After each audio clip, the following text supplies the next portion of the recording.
నమస్తే, welcome to hash tag you. నేను మీ రాజేష్.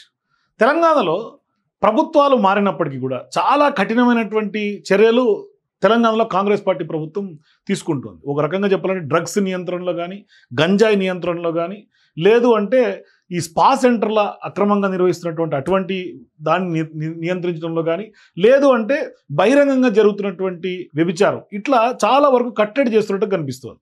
చాలా వరకు కూడా కొంత భయంగా ఉంటున్నటువంటి సందర్భాలు ఎక్కువ ఉన్నాయి. అంటే రేవ్ పార్టీల విషయంలో కానీ ఇట్లాంటి అన్నిటికి కూడా చెక్ పెట్టుకుంటూ వస్తున్నారు. కానీ ఒకప్పుడు కేపీహెచ్బి కాలనీ అంటే చాలా బాగా ఉండేది, మంచి పేరు ఉండేది కేపీహెచ్బి కాలనీ అంటే. కానీ ఇప్పుడు కేపీహెచ్బి కాలనీ అంటే సోషల్ మీడియాలో వస్తున్నటువంటి వీడియోలు చూసినా, లేదు అంటే కనుక కేపీహెచ్బి కాలనీలో అక్కడ జరుగుతున్నటువంటి తంతు రియల్గా లైవ్లో చూసినా నిజంగా పరువు పోయే సందర్భాలు ఎక్కువ శాతం ఉంటాయి. మరి ఇంత బరితెగింప, ఇంత విచ్చలవిడతనమా, లేదంటే అక్కడ మహిళలు బహిరంగంగానే మాట్లాడుతున్నటువంటి విధానము, అట్లాగే వాళ్ళు అప్పటికప్పుడే సెటిల్ చేసుకొని వేశ్యలుగా వెళ్ళిపోతున్నటువంటి వ్యవహారము, ఇదంతా చూస్తుంటే ఒక రకంగా షాకింగ్ గురవుతుంది. అంటే ఒక హైదరాబాద్ నడిబొడ్డులో ఇంత జనసాంద్రంగా ఉన్నటువంటి కేపీహెచ్బిలో ఇంత ఆగడాల, ఈ విధంగా బరితెగింప అనేది స్పష్టంగా అర్థమవుతుంది. మరి ముఖ్యంగా ఎక్కువ శాతం బస్సులకు పోవాల్సినటువంటి వాళ్ళ ప్యాసింజర్స్ ఎక్కువ మంది ఉంటారు. అంటే నైట్ టైం జర్నీ చేసే ప్యాసింజర్స్ ఎక్కువ కేపీహెచ్బి బస్ స్టాండ్స్లో బస్సులు ఎక్కుతూ ఉంటారు. అంటే ఇతర జిల్లాలకు పోవాల్సినటువంటి వాళ్ళు, ఇతర రాష్ట్రాలకు పోవాల్సినటువంటి వాళ్ళు అందరూ కూడా వెళ్తూ ఉంటారు.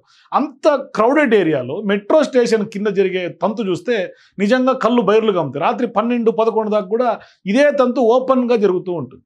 మరి ఇంత ఓపెన్గా జరుగుతున్నటువంటి కేపీహెచ్బి కాలనీ అంటే నిజంగా అక్కడ ఫ్యామిలీస్కి కూడా నిజంగా ప్రశాంతత వాతావరణం లోపిస్తుంది. అక్కడ ఫ్యామిలీస్ వెళ్ళాలంటేనే భయంగా వెళ్ళాల్సినటువంటి ఏరియాగా మారిపోయింది అది. దీంతో ఇప్పుడు అక్కడ వ్యభిచారం కొంత ఓపెన్గా జరుగుతున్నటువంటి నేపథ్యంలో సాఫ్ట్వేర్ ఉద్యోగులు కానీ, ఏపీ నుంచి వచ్చినటువంటి సెటిలర్స్, ఇట్లా ఎక్కువ శాతం ఉండే కేపీహెచ్బిలో ఉండటానికి ఇష్టపడే వాళ్ళంతా కూడా ఇప్పుడు ఇదంతా ఒకప్పుడు, ఇప్పుడు చరిత్ర మారింది, పరిస్థితి మారిపోయింది అని చెప్పుకునే పరిస్థితులు ఉన్నాయి. అంటే ఎటు చూసినా హాస్టల్స్, బ్యాచిలర్స్, మరీ ముఖ్యంగా మరో అమీర్పేట్ లాగా అది తయారైనటువంటి పరిస్థితి. అంటే ఎక్కువగా కోచింగ్ సెంటర్స్, యూత్ ఇట్లా ఎక్కువగా ఉన్నారు. అంటే వచ్చినటువంటి వాళ్ళందరూ కూడా కోచింగ్స్ తీసుకోవడం అక్కడ కేంద్రంగా మారుతుంది. అంటే ఒకప్పుడు ఫ్యామిలీస్కి ఫస్ట్ చాయిస్గా ఉన్నటువంటి కేపీహెచ్బి ఏరియా ఇప్పుడు వేశ్యలకు, గంజాయి బ్యాచ్కి కూడా అడ్డాగా మారింది అనడానికి ఎటువంటి అతిశయోక్తి లేదు.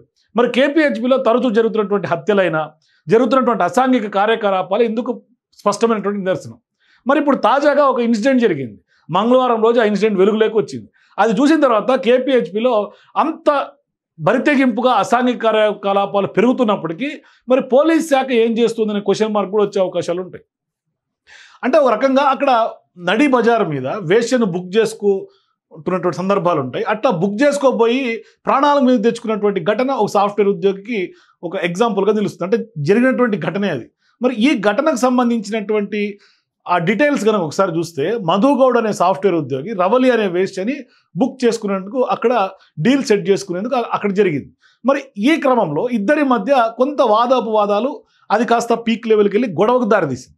ఇక్కడ రవలి ఏం చేసింది, తన భర్తకి సోహెల్ అనే అతనికి కాల్ చేసి చెప్పడంతో అతను తన అనుచరుడు శశికి చెప్తే ఆ శశి తన గ్యాంగ్ తీసుకొని మధుగౌడ్ పైన దాడికి పాల్పడ్డాడు. అంటే బుక్ చేసుకున్నటువంటి పాపానికి కత్తులతో దాడి చేసుకునే దాకా వచ్చింది. అంటే శశి గ్యాంగ్ కత్తులతో తెగబడ్డాడు మధుగౌడ్ మీద, తీవ్ర గాయాలైనాయి.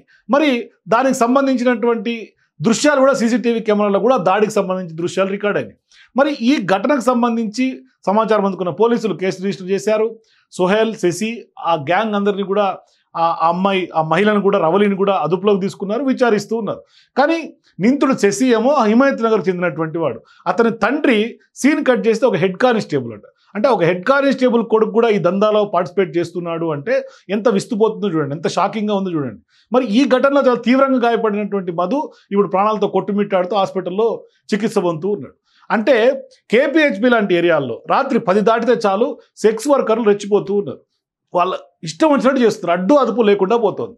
మెట్రో స్టేషన్ ఆ కిందంతా కూడా ఆ రోడ్డు మీద సర్వీస్ రోడ్డులో మకాం వేసి జేఎన్టీయూ దాకా అట్లా వచ్చిపోయే మగవాళ్ళని ఆకర్షించడం, పిలవటం, ఇదంతా ఎక్కడో ఆ విజువల్స్ చూసి ఎక్కడో జరిగినట్లేదు, ఏదో మలేషియానో ఇంకోటో మరోటో థాయిలాండ్ లాగా అనిపిస్తుంది. కానీ ఇది కూకట్పల్లిలో జరిగే కేపీహెచ్బి నైట్ లైఫ్. అంటే మహిళలు కూడా మద్యం తాగి ఇబ్బందికరంగా ప్రవర్తిస్తున్నటువంటి నేపథ్యంలో కంట్రోల్ చేయాల్సినటువంటి పోలీసులు చూసి చూడనట్టుగా వ్యవహరించడం, రాత్రి 10 దాటితే 12 గంటల మధ్య, అంటే ఈ 2 గంటలు చాలా పీక్ అవర్గా సెక్స్ వర్కర్స్ గుంపులు కింద తెగబడిపోయి కేపీహెచ్బి కాలనీలో మెయిన్ రోడ్డుని కూడా చూడకుండా అక్కడ ట్రాఫిక్ జామ్ ఒకవైపు ఇబ్బంది పెడుతూ ఉంటుంది, మరోవైపు వీళ్ళ కనుసైగలతోటి వీళ్ళు పిలుస్తూ వీళ్ళ అరాచకాలు ఆగడాలు ఒకవైపు. అంటే పిఎస్కి ఎదురుగా ఉన్నటువంటి రోడ్లో కూడా నిలబడి వీటిల్ని పిలుస్తున్నారు, వీళ్ళు ఆకర్షిస్తున్నారు అంటే ఎంత దాకా వెళ్ళిపోయారో చూడండి. అంటే కేపీహెచ్బి మెయిన్ రోడ్లో పద్మావతి ప్లాజా ఉంటుంది, కేపీహెచ్బి బస్ స్టాప్ ఉంటుంది, మెట్రో స్టేషన్ ఉంటుంది, ఆర్ఎస్ బ్రదర్స్, ఇట్లా అంటే షాపింగ్ కాంప్లెక్సెస్ వరుసగా ఉంటాయి. జేఎన్టీయూ చౌరస్తాలో ట్రాఫిక్ పోలీస్ స్టేషన్ కూడా మెయిన్ రోడ్డు మీదే ఉంటుంది. మరి అంత ఉంటే అక్కడ సర్వీస్ రోడ్లోనే పెద్ద సంఖ్యలో మహిళలు, అమ్మాయిలు నిలబడి ఇష్టం వచ్చినట్టుగా రోడ్ల మీదే బేరసరాలు చేసుకుంటా ఆ వైపుగా వెళ్ళే ఫ్యామిలీలకు కూడా పిల్లలతో వెళ్ళాలంటే ఇబ్బంది కలిగేలాగా కూడా పరిస్థితులు తారుమారవు, ఈ గందరగోళాన్ని దారితీస్తున్నాయంటే మరీ ముఖ్యంగా మహిళలు కానీ ఎవరన్నా ఉద్యోగులు ఇంటికి వెళ్ళాలన్నా, ఫ్యామిలీ మహిళలు ఇంటికి వెళ్ళాలంటే కూడా అటువంటి పరిస్థితులు. జేఎన్టీయూ నుంచి ఆటోలు మారి వెళ్ళాల్సినటువంటి సిచ్యువేషన్స్ ఉంటాయి. అటువైపు జగద్గిరిగుట్ట కానీ, ప్రగతి నగర్ కానీ, లేదు అంటే మియాపూర్ కానీ, ఇటువంటి వెళ్ళేటువంటి వాళ్ళందరూ కూడా సాధారణంగా మహిళలు ఇబ్బంది పడుతున్నారు, ఇతర రాష్ట్రాలకు ఇతర జిల్లాలకు పోతున్నటువంటి ఫ్యామిలీస్ ఇబ్బంది పడుతున్నటువంటి పరిస్థితులు. మరి ఇంత ఘటన జరిగిన తర్వాత అయినా కూడా ఇప్పటికైనా పోలీసులు కళ్ళు తెరవాల్సినటువంటి అవసరం కేపీహెచ్బి మీద ఉంది.